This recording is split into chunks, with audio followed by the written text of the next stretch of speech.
വെളിച്ചമില്ല, യാതൊന്നുമില്ല. എന്തോനായി government? നമ്മുടെ നാട് ഒരു ദുരന്തത്തെ അതിജീവിക്കാൻ ശ്രമിക്കുമ്പോൾ ഇങ്ങനെ രാഷ്ട്രീയം പറയുവാൻ നിങ്ങൾക്ക് നാണമില്ലേ? നിങ്ങൾ ഈ സംസ്ഥാനത്തിനെതിരാണോ? മുഖ്യമന്ത്രി വി ഡി സതീശന്റെ ഹെലികോപ്റ്റർ ഉപയോഗത്തെ ചൊല്ലി വീണ്ടും വിവാദം. പ്രതിപക്ഷം വന്നിട്ട് കയ്യോയി തേച്ചിട്ട് പോകുമ്പോഴത്തേക്ക് ഭരണപക്ഷം വന്നിട്ട് അത് വെളുപ്പിക്കാൻ വേണ്ടി വൈറ്റ് വാഷ് അടിക്കുന്നു. ഇതാണ് എനിക്ക് 2-3 ദിവസമായിട്ട് നമ്മുടെ കേരളം നല്ല മഴക്കെടുതിയിലാണ്. നാടെങ്ങും വെള്ളം കയറിയിട്ടിരിക്കുകയാണ്. എല്ലാവരും സ്റ്റേ ആൻഡ് സേഫ് ആയിട്ടിരിക്കാൻ ശ്രമിക്കുക. അപ്പം അതുപോലെ തന്നെ ഇപ്പൊ 2-3 ദിവസമായിട്ട് നടക്കുന്ന ഒരു കോൺട്രവേഴ്സിയാണ് വി ടി സതീശൻ ഹെലികോപ്റ്ററിൽ അമ്മായിപ്പൻ ആശുപത്രി കിടക്കുന്ന അമ്മായിപ്പനെ കാണാൻ പോയി എന്നുള്ള ഒരു കോൺട്രവേഴ്സി കറങ്ങുന്നുണ്ട്. അപ്പൊ അതിന്റെ സത്യാവസ്ഥ എന്താണെങ്കിലും നമുക്ക് അന്വേഷിച്ചേ പറ്റുള്ളൂ. കാരണം മുൻ ഭരണകാലത്ത്, അതായത് പിണറായി വിജയന്റെ കാലത്ത് എന്തൊക്കെ തന്നെ ആയാലും ഈ ഒരു ഹെലികോപ്റ്ററിനെ പരാമർശിച്ചുകൊണ്ട് കുറെ അധികം ഏറ്റവും കൂടുതൽ വിമർശിച്ചിരിക്കുന്ന ഒരാളായിരുന്നു വി ടി സതീശൻ. അപ്പൊ അങ്ങനെ ഇരിക്കുന്ന ഒരു വ്യക്തിപരമായ കാര്യങ്ങൾക്ക് വേണ്ടിയിട്ട് ഈ ഹെലികോപ്റ്റർ ഉപയോഗിക്കുക എന്ന് പറയുമ്പോഴത്തേക്ക് അത്ര മണ്ടനാണോ എന്ന് എനിക്കറിയില്ല. അപ്പൊ അതിനുള്ള ഒരു ഉത്തരം എന്താണെങ്കിലും സി എമ്മിന്റെ ഓഫീസിൽ നിന്നോ അല്ലെങ്കിൽ സി എം ഡയറക്റ്റ് ആയിട്ടോ വന്ന് പറയേണ്ട ഒരു കാര്യമാണ്. അതിനുപരി തന്നെ അദ്ദേഹത്തിന്റെ പൊന്നാനിയിലോട്ടുള്ള പോക്കും സൽക്കാരങ്ങളും ഒക്കെ നമ്മൾ സോഷ്യൽ മീഡിയ വഴി കണ്ടതാണ്. പിന്നെ കട ഉദ്ഘാടന കാര്യങ്ങളും. അപ്പോൾ എല്ലാം ഇവിടുത്തെ ജനങ്ങള് മഴക്കെടുതിയിൽ കടന്ന് അനുഭവിക്കുന്നത് പരമാവധി നമ്മൾ കണ്ടതാണ്. അപ്പം ഇതെല്ലാം നമുക്ക് ചോദ്യം ചെയ്യപ്പെടേണ്ടതാണ്. PR വർക്കാണ്, പോകുന്നിടത്തും വരുന്നിടത്തും എല്ലാം PR ആണ്. നമുക്കറിയാം ഈ ഇലക്ഷന് മുമ്പ് തന്നെ കുറെ അധികം PR കാര്യങ്ങളൊക്കെ നടന്നിട്ടുണ്ട്. പക്ഷെ ആവശ്യമുള്ളിടത്തും ഇല്ലാത്തിടത്തും എല്ലാം ഈ PR ആൾക്കാരെ കൊണ്ട് നടന്നിട്ടുണ്ടെങ്കിൽ ഫ്യൂച്ചറിൽ കരയേണ്ടി വരും, നല്ലപോലെ കരയേണ്ടി വരും. കഴിഞ്ഞ 10 വർഷം നമ്മൾ കണ്ടതാണ്. നമ്മൾ കണ്ടു മടുത്ത് ഇനി വേറെ ഒരു ഭരണം വരട്ടെ, നമുക്ക് മാറ്റി ചിന്തിക്കാമെന്ന് കരുതിയിട്ടാണ് സ്വയം പാർട്ടിക്കാർ പോലും പിണറായി വിജയനിൽ നിന്ന് മാറ്റി കുത്തിയത്. അപ്പം ഇനിയുള്ള ഒരു 5 വർഷം ഇതിനേക്കാളും അപ്പുറമാണെന്ന് പറയുമ്പോഴത്തേക്ക് നമുക്ക് സങ്കടം വരും. കാരണം കുറെ അധികം സപ്പോർട്ട് ചെയ്തതാണ്, നമ്മൾ ഒരുപാട് സപ്പോർട്ട് ചെയ്താണ് ഈ ഒരു ഭരണസമിതി വരാൻ വേണ്ടിയിട്ട്. ഓണസ്റ്റ്ലി പറയുകയാണെങ്കിൽ പ്രതീക്ഷയൊന്നും ഇല്ല. ഈ 2 മാസം കൊണ്ട് എന്തൊക്കെയാണ് കാട്ടിക്കൂട്ടിയെന്ന് വെച്ചാൽ ഒരു PR ഗിമിക്ക് മാത്രമേ എനിക്ക് ഇവിടെ കാണാൻ കഴിയുന്നുള്ളൂ. PSC കുട്ടികൾ വന്നിട്ട് ഉദ്യോഗാർത്ഥികൾ വന്നിട്ട് മണ്ണ് വാരി തിന്നുന്ന ചരിത്രമൊക്കെയാണ് കാണേണ്ടി വന്നത്. പക്ഷെ പ്രതിപക്ഷത്തായ സമയത്ത് നന്നായിട്ട് വിമർശിച്ചിരുന്ന വ്യക്തികൾക്ക് ഭരണപക്ഷം കിട്ടിയപ്പോഴത്തേക്ക് മിണ്ടാതിരിക്കുന്ന ഒരു ദയനീയമായ അവസ്ഥ കാണേണ്ടി വന്നു. ഇനി അങ്ങോട്ടുള്ള 3-4 കൊല്ലം എങ്ങനെയാണെന്ന് നമ്മൾ കണ്ടു തന്നെ അറിയണം. അപ്പൊ എന്തെങ്കിലുമൊക്കെ പ്രാഥമികമായിട്ട് ചെയ്ത് വെക്കാനുണ്ടെങ്കിൽ അതൊക്കെ ചെയ്ത് വെക്കുക. അതെങ്കിലും ഒന്ന് ജനങ്ങളുടെ മുന്നോട്ട് കാണിക്കുക, വെറുതെ പറയിപ്പിക്കാതിരിക്കുക എന്ന് മാത്രമേ പറയുള്ളൂ. അപ്പൊ ഫ്രണ്ട്സ്, വെൽക്കം ബാക്ക്. നമുക്ക് ഇന്ന് ഇതെല്ലാം കൂടെ ചർച്ച ചെയ്യുന്ന ഒരു വിഷയമാണ്. തീർച്ചയായിട്ടും നിങ്ങൾ എന്റെ വീഡിയോ ഫുള്ളായിട്ട് കാണാൻ ശ്രമിക്കുക. അതോടൊപ്പം തന്നെ നിങ്ങളുടെ വിലയേറിയ കമന്റുകൾ കൊടുക്കുക. പിന്നെ ലൈക്ക് അടിച്ചുകൊണ്ട് തന്നെ കാണാൻ ശ്രമിക്കുക. സബ്സ്ക്രൈബ് ചെയ്യാതെ ആരെങ്കിലും കാണുന്നുണ്ടെങ്കിൽ എന്റെ വീഡിയോ ഇഷ്ടപ്പെടുകയാണെങ്കിൽ തീർച്ചയായിട്ടും ഒന്ന് സബ്സ്ക്രൈബ് ചെയ്തിട്ട് കാണാൻ ശ്രമിക്കുക. അപ്പൊ നമുക്ക് ലെറ്റ്സ് സ്റ്റാർട്ട് തുടങ്ങാം. ആദ്യമായിട്ട് തന്നെ നമുക്ക് ഒരു ന്യൂസ് കണ്ടുകൊണ്ട് തന്നെ തുടങ്ങാം. വേറെ ഒന്നുമല്ല, ഈ ഹെലികോപ്റ്റർ ഇഷ്യൂ തന്നെ നോക്കാം. മുഖ്യമന്ത്രി വി ഡി സതീശന്റെ ഹെലികോപ്റ്റർ ഉപയോഗത്തെ ചൊല്ലി വീണ്ടും വിവാദം. ഇന്നലെ കൊച്ചിയിലേക്ക് പറന്നത് സ്വകാര്യ ആവശ്യത്തിന് വേണ്ടിയെന്ന വിമർശനമാണ് ഇടതു നേതാക്കൾ സമൂഹ മാധ്യമങ്ങളിൽ സജീവമാക്കുന്നത്. കാലത്തിനനുസരിച്ച് മാറ്റം വേണമെന്ന് മന്ത്രി കെ മുരളീധരൻ മറുപടി പറഞ്ഞപ്പോൾ പ്രതിപക്ഷ നേതാവ് രാഷ്ട്രീയ വിമർശനത്തിന് തയ്യാറുണ്ടോ എന്ന് VT ബൽറാം വെല്ലുവിളിച്ചു. മുൻ മുഖ്യമന്ത്രി പിണറായി വിജയന്റെ ഹെലികോപ്റ്റർ യാത്രയെ വിമർശിച്ച UDFന്റെ മറ്റൊരു യൂട്ടേൺ. പരിഹാസവുമായി ആദ്യം എത്തിയത് മുൻ മന്ത്രി വി ശിവൻകുട്ടി. ഇന്നലെ രാവിലെ മുഖ്യമന്ത്രിയുടെ ഹെലികോപ്റ്റർ തിരുവനന്തപുരത്ത് നിന്ന് പുറപ്പെട്ട് കൊച്ചിയിലെത്തി. എന്നാൽ കാലാവസ്ഥ മോശമാണെന്ന് കണ്ട് തിരിച്ചു പറന്നു. പിന്നീട് ഉച്ചയ്ക്ക് 1:30 മണിയോടെ കൊച്ചിയിലേക്ക് വീണ്ടും പറന്നിറങ്ങി.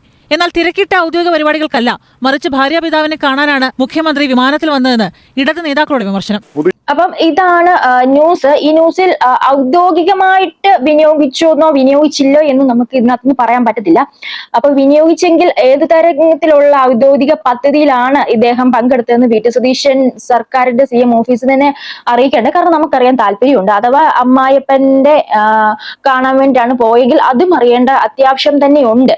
അപ്പം നമുക്ക് ഈ ഒരു പ്രളയത്തെ കുറിച്ച് പറയുവാണെങ്കിൽ ഒരു മുൻകൂറായിട്ടുള്ള നിങ്ങൾ ഒന്നും കൊടുക്കുന്നില്ലേ? നിങ്ങൾ ഈ റിവറിനെ കുറിച്ച് മുൻ സർക്കാർ പഠിക്കാൻ പോയിട്ടുണ്ട്, നെതർലാൻഡിലോ മറ്റോ ഒക്കെ. എന്നിട്ട് പഠിച്ചിട്ട് ഇത്രയും വർഷമായിട്ട് ഒന്നും ആയില്ലേ? ഞാൻ ഇൻസ്റ്റയില് പെട്ടെന്ന് ഒരു വീഡിയോ ഇട്ടുണ്ടായിരുന്നു. ഞാൻ അതിനകത്തും ചോദിച്ചിട്ടുണ്ടായിരുന്നു, നിങ്ങൾ ഇതുവരെ ഈ റിവറിനെ കുറിച്ചോ ഈ കാലാവസ്ഥയെ കുറിച്ചോ ഒന്നും പഠനം നടത്തിയിരുന്നില്ലേ? ഇപ്പൊ നമുക്ക് ചെയ്യാൻ പറ്റുന്ന ഒരു കാര്യം എന്ന് വെച്ചിട്ടുണ്ടെങ്കിൽ നിങ്ങൾ മാക്സിമം റിവറിന്റെ എല്ലാം ഡെപ്ത് കൂട്ടുക എന്നുള്ളതാണ്. മണൽ വാരാൻ അനുവദിക്കുക. കുറെയൊക്കെ മണൽ വാരുമ്പോഴത്തേക്ക് അവിടെ ഒഴുകി വരുന്ന വെള്ളത്തിന് ഒക്കുപൈ ചെയ്യാനുള്ള പ്ലേസ് കിട്ടും. അതൊക്കെ അനുവദിക്കുക. പിന്നെ ഈ തോട്ടിലോട്ടും ആറ്റിലോട്ടും ഈ ചെറിയ ചെറിയ പുഴകളിലോട്ടൊക്കെ വരുന്ന ഈ കൈപ്പുഴകളില്ലേ, അവിടെയൊക്കെ മാലിന്യം നിക്ഷേപിക്കാതിരിക്കും. ഒരുപാടധികം മാലിന്യം, ഈ പ്ലാസ്റ്റിക് അടക്കമുള്ള കാര്യങ്ങൾ ഇവിടെ ഇങ്ങനെ കെട്ടിക്കിടക്കുന്ന കാരണം വെള്ളം ഇറങ്ങുന്നില്ല. അത് ഈ പുഴയിലോട്ടും അങ്ങനെ ഇങ്ങോട്ട് വലിച്ചെറിയുന്നത് മാക്സിമം ഈ ബോട്ടിൽ കുപ്പി ബോട്ടിലൊക്കെ വളരെയധികം വിപത്തുകളാണ്. എടാ നമ്മൾ ആ എറണാകുളത്തോട്ട് പോയി നോക്കുവാണെങ്കിൽ അവിടെ ഒരു മൊത്തം ആ കടലിൽ മൊത്തം മാലിന്യം മാത്രമേ ഉള്ളൂ. മാലിന്യം കൂമ്പാരമാണ് കിടക്കുന്നത്. അപ്പൊ അതാണ് അവസ്ഥ. പറയാതിരിക്കാൻ പറ്റത്തില്ല കേട്ടോ. ഇതൊക്കെ ക്ലീൻ ചെയ്യുക, അത് മാത്രമേ ഇനി ഓപ്ഷൻ ഉള്ളൂ. പിന്നെ അതുപോലെ തന്നെ അലേർട്ട് കൊടുക്കുക. അപ്പം ഇതുപോലുള്ള റോഡും തോടും ഒക്കെ നിങ്ങൾ വൃത്തിയാക്കുക. ഓടകൾ കാനകളൊക്കെ ഉണ്ടെങ്കിൽ അതൊക്കെ വൃത്തിയാക്കി വെക്കുക. വെള്ളം ഒഴുകി പോകാനുള്ള പ്ലേസും കാര്യങ്ങളൊക്കെ ആക്കി വെക്കുക. അത് മാത്രമേ നമുക്കിനി ചെയ്യാനുള്ളൂ. പിന്നെ അതേ നിങ്ങളെ കൊണ്ട് ചെയ്യാൻ പറ്റുള്ളൂ. ഈ 2 മാസത്തെ പെർഫോമൻസ് വെച്ച് നോക്കുമ്പോൾ അതൊക്കെയാണ്. അതെങ്കിലുമൊക്കെ നിങ്ങൾ ചെയ്യുക. മനുഷ്യരെ കൊണ്ട് പറയിപ്പിക്കാതിരിക്കുക. റിവറിന്റെ ഡെപ്ത് കൂട്ടുക. പിന്നെ പ്ലാസ്റ്റിക് മാലിന്യങ്ങളൊക്കെ തോട്ടിലോട്ടും ഒക്കെ വലിച്ചെറിയുന്നത് തടയുക. ഈ തൊഴിലുറപ്പുകാരെ കൊണ്ടൊക്കെ അതൊക്കെ ഒന്ന് ചെയ്യിപ്പിച്ച് വെക്കുക എന്നുള്ളത് മാത്രമേ ഉള്ളൂ പറയാനുള്ളൂ. മണ്ണ് മാറുമ്പോൾ പിന്നെ അത്രയും കൂടെ സ്പേസ് കിട്ടും. അപ്പൊ വെള്ളത്തിന് അത്രയും കൂടെ ഓക്യുപ്പൈഡ് ആകാൻ പറ്റും. അതൊക്കെ ചെയ്തു വെക്കുക. പിന്നെ നമുക്ക് വേറൊന്ന് പറയാനുള്ളത്, അടുത്താണ് പൊന്നാനിയിലുള്ള ആൾക്കാർ. നമ്മൾ പറയുന്നത് മുഖ്യമന്ത്രി പട്ടിണി കിടന്നിട്ട് നാടിനെ പരിപാലിക്കണമെന്നൊന്നും നമ്മൾ പറയുന്നില്ല. ഈ കഴിഞ്ഞ കാലഘട്ടങ്ങളിൽ വന്നിരിക്കുന്ന മുഖ്യമന്ത്രിമാരും തന്നെ പട്ടിണി കിടന്നിട്ടൊന്നും അല്ല ജനങ്ങളെ സേവിച്ചത്. നിങ്ങൾക്ക് കഴിക്കാം, ശരിയാണ്. പക്ഷെ അതിനൊക്കെ ഇങ്ങനെ ഒരു ദുരിതം നടക്കുമ്പോൾ അറ്റ് ദ സെയിം ടൈം അടുത്ത് തന്നെ ഇതുപോലത്തെ ആ നാട്ടിൽ തന്നെയാണ് ഒരു കുട്ടി വെള്ളത്തിൽ ഒഴുക്കിപ്പെട്ട് മരിച്ചു പോയത്.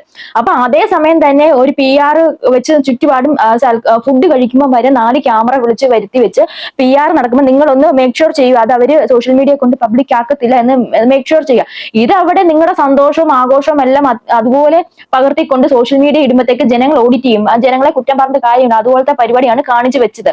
അപ്പൊ അത് ഓഡിറ്റ് ചെയ്യപ്പെടുക തന്നെ ചെയ്യും. ആവശ്യത്തിനും അനാവശ്യത്തിനും ഇപ്പം PR ആയില്ല. എല്ലാത്തിനും നീലക്കോയിലിനെയും പിടിച്ചുകൊണ്ട് നടക്കാതിരിക്കുക. അത് മാത്രമേ നമുക്ക് പറയാനുള്ളൂ. നമ്മൾ അത്യാവശ്യം ഈ സോഷ്യൽ മീഡിയ നിൽക്കുന്നതുകൊണ്ട് ഇവർ വല്ലതായിട്ട് കണക്റ്റഡ് ആണ്. അപ്പൊ നമുക്കറിയാം, കാര്യങ്ങളുടെ കടപ്പോശം നമുക്ക് നന്നായിട്ട് അറിയാം.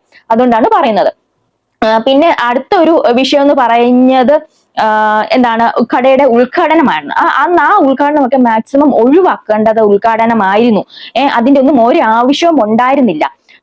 ഇതുപോലൊരു കെടുതികൾ നമുക്ക് ശരിയാണ്, ഭക്ഷണം കഴിക്കണം, അതൊക്കെ ഓക്കെ, യൂഷ്വലി നടക്കുന്ന കാര്യങ്ങൾ. പക്ഷെ ഈ ഉദ്ഘാടനം മാറ്റിവെക്കാം. ഇതുപോലെ ദുരിതത്തിൽ പെടുമ്പോഴത്തേക്ക് ഞാൻ ഈ സൈഡിൽ കാണിക്കാം എന്തുമാത്രം ഒരവസ്ഥയിലൂടെയാണ് കേരളം കടന്നു പോയിക്കൊണ്ടിരുന്നത് കഴിഞ്ഞ 2-3 ദിവസം. ഇപ്പോഴും തീർന്നിട്ടില്ല. അപ്പൊ ഒരുപാട് വീടുകളും കാര്യങ്ങളൊക്കെ നഷ്ടപ്പെട്ടിരിക്കുകയാണ്. അപ്പൊ ഒരു ആശ്വാസം എന്നപോലെ ഒരു മുഖ്യമന്ത്രി വന്നിട്ട് ഒരു പ്രസ് മീറ്റ് വിളിച്ച് കൂട്ടുമ്പോഴത്തേക്ക് ഈ നമുക്കൊരു ആശ്വാസമാണ്. കാരണം നമ്മളെ സേവിക്കാൻ വേണ്ടി നമ്മളാൽ തെരഞ്ഞെടുക്കപ്പെട്ട ഒരാൾ ഒരു ഉറപ്പ് തരുന്നത് നമുക്ക് വലിയ കാര്യം തന്നെയാണ്. അദ്ദേഹത്തിന്റെ ഒരു സാന്നിധ്യം നമ്മൾ ആഗ്രഹിക്കുന്നുണ്ട്. അതൊന്നുമില്ലാതെ ഇതുപോലൊരു മുഖ്യമന്ത്രി ഇത് നിങ്ങളുടെ കാര്യമല്ല, എന്നെ ബാധിക്കുന്നല്ലോ എന്നല്ലോ മറ്റിൽ നടക്കുമ്പോഴത്തേക്ക് നമുക്ക് കൂരി പൊട്ടും. ഓഫ്കോഴ്സ് കൂരി പൊട്ടും. അത് തന്നെയാണ് ജനങ്ങൾ ചോദിച്ചത്. പിന്നെ നമുക്ക് അതൊക്കെ മാറ്റിവെക്കേണ്ട, അത്യാവശ്യം തന്നെ മാറ്റിവെക്കേണ്ട കാര്യങ്ങൾ തന്നെയാണ്. ജനങ്ങളുടെ ക്ഷേമത്തിലും അവരുടെ ദുഃഖത്തിലും പങ്കുചേരുക. മനുഷ്യനാണ്, എന്നാൽ പോലും ഇങ്ങനെയൊന്നും കാണിക്കാൻ പാടില്ല. ഇതൊക്കെ വളരെ മോശം പ്രവർത്തി തന്നെയാണ്. സ്വന്തം പാർട്ടിയിൽ നിന്ന് തന്നെ എതിർപ്പ് വരും. പിന്നെ ക്യാമ്പ് ഒന്നും വൃത്തിയായിരുന്നില്ല എന്നൊക്കെ പറഞ്ഞുകൊണ്ട് ഒരു പ്രായമുള്ള ഒരു അമ്മ വന്നിട്ട് പറയുന്നു. പക്ഷെ അത് CPM കാരൻ പറയിപ്പിച്ചാന്നുള്ള തരത്തിലുള്ള വീഡിയോസ് ഒക്കെ പിന്നീട് വന്നിരുന്നു. അപ്പം ആദ്യം പ്രചരിച്ച ഒരു വീഡിയോ ഉണ്ടായിരുന്നു, ഈ ക്യാമ്പിൽ ഞങ്ങൾക്ക് ഒന്നും കിട്ടുന്നില്ല എന്നുള്ള രീതിയിലുള്ള കാര്യങ്ങളൊക്കെ വന്നിട്ടുണ്ടായിരുന്നു. ആ വീഡിയോ ഒന്ന് കണ്ടു നോക്കൂ. വെളിച്ചവും ഇല്ല, യാതൊന്നുമില്ല. എന്തോനായി ഗവൺമെന്റ്? ഞങ്ങൾ ഉണ്ടായിട്ടല്ലേ ഇവര് കയറി പോകുന്നു. ഇനി ഞങ്ങൾ കണ്ടോളാം. ഇതിനെക്കാട്ടി എന്തോ ഡീസന്റ് ആയിരുന്നു വിജയൻ. രാവിലെ പലരും അയച്ചു തന്നൊരു വീഡിയോ ആണ്. കണ്ടപ്പോൾ വലിയ വിഷമം തോന്നി. ഏതൊരു പാവപ്പെട്ട അമ്മ ഒരു ദുരിതാശ്വാസ ക്യാമ്പിൽ നിൽക്കുകയാണ്. ആ ക്യാമ്പിലെ പരിമിതികളെ പറ്റി പറയുന്നു. എന്തോത്തിനാണ് ഈ ഗവൺമെന്റ് എന്ന് ചോദിക്കുന്നു. ഏറ്റവും ഒടുവിൽ ഇതിനേക്കാൾ എത്രയോ ഡീസന്റ് ആണ് ആ വിജയനം ചോദിച്ചിട്ട് പോകുന്നു. ഇത് കണ്ടപ്പോൾ തന്നെ ജില്ലയിൽ ഉത്തരവാദിത്തപ്പെട്ട ദുരിതാശ്വാസ പ്രവർത്തനങ്ങളുമായി നിൽക്കുന്ന ഉദ്യോഗസ്ഥന്മാരെ വിളിച്ച് വിവരം അറിയിച്ചു. ആറന്മുള MLA ശ്രീ അബിൻ വർക്കിയെ ഫോൺ കിട്ടിയപ്പോൾ അദ്ദേഹത്തോട് സംസാരിച്ചു. അതിനുശേഷം എനിക്കിപ്പോൾ അബിൻ തന്നെയാണ് അതിന്റെ യാഥാർത്ഥ്യം അയച്ചു തന്നിരിക്കുന്നത്. അതുകൂടി നോക്കാം. അമ്മേ, രാവിലെ എന്തൊക്കെയോ പരാതി, അമ്മയ്ക്ക് എന്തൊക്കെ വിഷമമുണ്ടെന്ന് പറഞ്ഞില്ല, എന്തായിരുന്നു? എന്റെ പോലെ എനിക്കൊന്നും അറിയത്തില്ല. എന്റെ അടുത്ത് മിനിമം പറഞ്ഞു, ഇന്നതുപോലൊക്കെ പറയാൻ പറഞ്ഞു. ഞാൻ പറഞ്ഞു, അത്രയേ ഉള്ള കാര്യം, അല്ലാതെ ഒരു കാര്യവുമില്ല. എനിക്ക് ആ അമ്മയോട് പ്രത്യേകിച്ച് പരിഭവമൊന്നും തോന്നിയില്ല. പക്ഷേ ആ നിസ്സഹായമായ അവസ്ഥയിൽ നിൽക്കുന്ന അമ്മയുടെ നാവിലേക്ക് സ്വന്തം കുത്തിത്തിരിപ്പ് രാഷ്ട്രീയം കുത്തിത്തിരികെ കൊടുത്ത ആ ബിജിലിമോൻ ആണെന്ന് കാണണ്ടേ?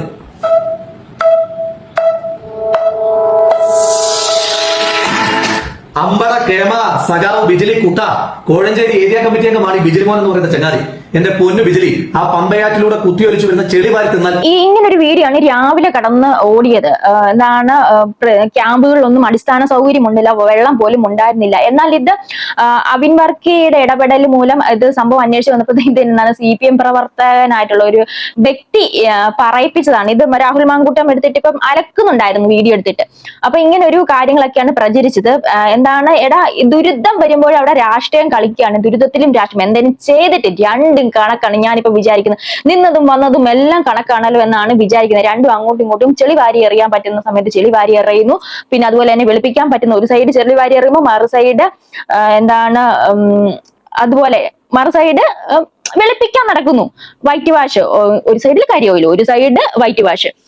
ഇപ്പൊ പ്രതിപക്ഷം വന്നിട്ട് കരിയോയിൽ തേച്ചിട്ട് പോകുമ്പോഴത്തേക്ക് ഭരണപക്ഷം വന്നിട്ട് അത് വെളുപ്പിക്കാൻ വേണ്ടി വൈറ്റ് വാഷ് അടിക്കുന്നു. ഇതാണ് എനിക്ക് പേഴ്സണലി തോന്നിയ ഒരു സബ്ജക്ട്. ഇതൊക്കെയാണ് ഞാൻ വലിയ പ്രതീക്ഷയൊന്നും ഈ ഒരു സർക്കാരിൽ അർപ്പിക്കുന്നില്ല കേട്ടോ. അർപ്പിച്ചിട്ട് വലിയ കാര്യമില്ല. 2 മാസം കൊണ്ട് ഇത് ഏത് ട്രാക്കിലൂടെയാണ് പോകുന്നതെന്നുള്ള കാര്യം മനസ്സിലായി. അപ്പൊ എക്കാലും 5 വർഷം ഇങ്ങനെ കിടന്നങ്ങ് പോട്ടെ എന്ന് വിചാരിക്കുകയാണ്. പിന്നെ ഒരു സൈഡിലാണെങ്കിൽ നമ്മുടെ KSRTCയിലെ സ്ത്രീകളിൽ കയറിയതിന്റെ ആ ഒരു ചടങ്ങ് വേറെ കിടക്കുന്നു. ഇതിന്റെ ഒന്നും ഇപ്പോൾ ഒരു ആവശ്യം ഉണ്ടായെന്ന് വെച്ചാൽ ഇപ്പൊ എടുത്ത് ചാടിയെടുത്ത് തീരുമാനം എടുക്കേണ്ട ഒരു സാഹചര്യം അല്ലായിരുന്നു. ഇനി ഇത് മുന്നോട്ട് ഇവരെങ്ങനെ സതീശൻ സർക്കാർ എങ്ങനെ ഇത് മുന്നോട്ട് കൊണ്ടുപോകുമെന്ന് കണ്ടു തന്നെ അറിയണം. എന്തൊക്കെയാലും ഇതൊക്കെ തന്നെയാണ് അവസ്ഥ. ഇനി എന്തെങ്കിലും പറയാനുണ്ടോ? കുറച്ചധികം കാര്യങ്ങൾ പറയാനുണ്ടായിരുന്നു, എന്താണ്ടൊക്കെ വിട്ടുപോയിട്ടുണ്ടെന്ന് തോന്നുന്നു. വീഡിയോ കുറച്ച് ലെങ്തി ആകുന്നുണ്ട്. ഇനി എന്തെങ്കിലും പറയാനുണ്ടോ? അടുത്തൊരു അപ്ഡേഷൻ ഉണ്ടെങ്കിൽ അടുത്തൊരു വീഡിയോ ആയിട്ട് ചെയ്യുന്നതായിരിക്കും. അപ്പൊ ഇതെല്ലാം കണ്ടിട്ട് നിങ്ങൾക്ക് എന്താണെന്ന് തോന്നി വെച്ചാൽ നിങ്ങളുടെ ഒരു അഭിപ്രായം തീർച്ചയായിട്ടും കമന്റ് ബോക്സിൽ രേഖപ്പെടുത്തുക. അപ്പൊ ശരി, ബൈ.